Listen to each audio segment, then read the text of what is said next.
ঘটনাটো মই হঠাৎ কৰি কালি সন্ধিয়াত ৫টামান বজাত ফোন পালোঁ চাপৰ থানাৰ পৰা। আমাৰ কলবাৰীৰ পৰা মানুহ গৈছিল, সি মোক ফোন কৰি কয় আপোনাৰ সৰু ল'ৰাটো এৰেষ্ট কৰিলে পুলিচে। মই ক'লোঁ কিয়? সি কয় যে পুলিচে নামটো পোষ্ট কৰি নাম কৰাৰ পিছত পুলিচে ধৰি লৈ ভিতৰত গ'ল। আমি লগত যোৱা মানুহবিলাকক ভিতৰত যাব নিদিলে। কিছু সময় পিছত আৰু এটা খবৰ পালোঁ ল'ৰাজনক সেই মাৰধৰ কৰি আছে, হাৰাশাস্তি কৰি আছে, নাক মুখ ফাটাই দিছে। কোনে হাৰাশাস্তি কৰি আছে? আমাৰ থানাৰ ষ্টাফে অচি লগত আছিল।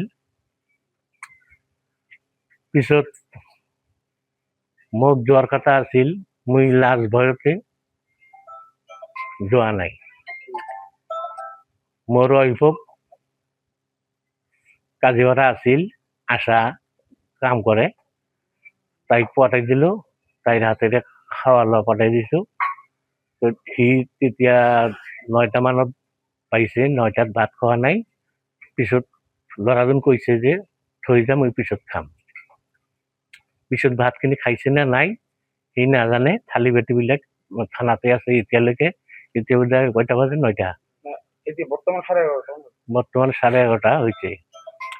এই পৰ্যন্ত মই খবৰ জানো ৰাতিপুৱাত বেলি উঠাৰ আগতে থানাৰ ষ্টাফ আমাৰ ঘৰত আহিল।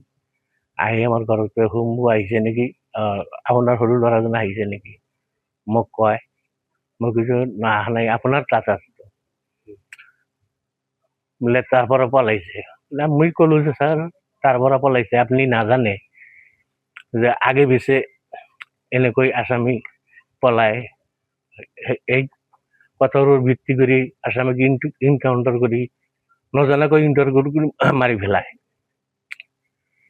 আগে পাছে এনেকুৱা হৈ আছে আৰু ইমান ডিউটি থকাৰ মাজতো মোৰ ল'ৰাটো তাৰ পৰা নাই। থানাৰ পৰা নোহোৱা হৈছে, চাপৰ থানাৰ পৰা। আবুল কালাম আজাদ। ইনচাৰ্জজনে মোক কোৱা মতে নৰমভাৱে ইনচাৰ্জে মোক ক'লে, এই দাদা মই নাজানো সঁচাকৈ আপোনাৰ ল'ৰাটো হেণ্ডকাপটো এৰি পলাই গৈছে। থানাৰ পৰা পলায়ন কৰিছে। আপোনাৰ ঘৰত কেতিয়া আৰক্ষী আহিছে? আমাৰ ৰাতিপুৱা কেইটা বজাত? ৰাতিপুৱা বেলা উঠাৰ আগমুহূৰ্তত আহি কি ক'লে? আহি গ'লে আপোনাৰ ল'ৰা আহিছে নেকি। ঘৰৰ চাৰিওফালে ঘূৰি ঘূৰি বিচাৰি ঘৰ খুলি দিলে। এই আমাৰ ল'ৰাৰ ৱাইফে ঘৰৰ ভিতৰত খুজিলে নাই। পিছত মোক মাতি মোক এই কথাখিনি অৱগত কৰালে আৰু ময়ো ক'লোঁ এনেকৈ যে মোৰ ল'ৰাজন যেনেকৈ হাৰাশাস্তি কৰিছে,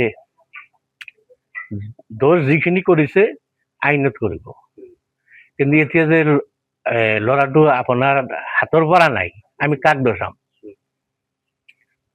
তেতিয়া ছাৰে মোক কাকতি মিনতি কৰি ক'লে যে একচুৱেলি দাদা মই নাজানো কেনেকৈ যে এই কামটো হ'ব। আধা ঘণ্টা বেপাৰত মানে ভজালিৰ পৰা ষ্টাফ আহিব, তাৰ হাতত হেণ্ড অভাৰ কৰিম। ইয়াৰ মাজতেই আমি তাক লক আপ কৰা নাই, অলপ ৰছী দি হেণ্ডকাপ দি ৰাখিছিলোঁ। নিশাৰ ভিতৰত মানে কিমান সময়ৰ ভিতৰত পলায়ন কৰিছে বুলি আপোনাক আৰক্ষী অৱগত কৰিছে? 1টা বজাত। 1 বজাত ৰাতি। এতিয়া কি ক'ব বিচাৰে, মোৰ ল'ৰাটো জীয়াই আছে না ক'ত আছে? মোৰ ল'ৰাটো আইনে কি হ'ব, মোক ল'ৰাটো আছে বুলি মোক অৱগত কৰালে মই শান্তি। আপোনাৰ নামটো কি আছিলে? মোৰ নাম আমিৰ হুছেইন। ঘৰ ক'ত আছিলে? ঘৰ এনে ফলিমাৰী পাৰ্ট 2 বেৰকেটত কলবাৰী থাকে। যিকোনো খবৰৰ বাবে যোগাযোগ কৰক 9181 307 221 আমাৰ এই নম্বৰত।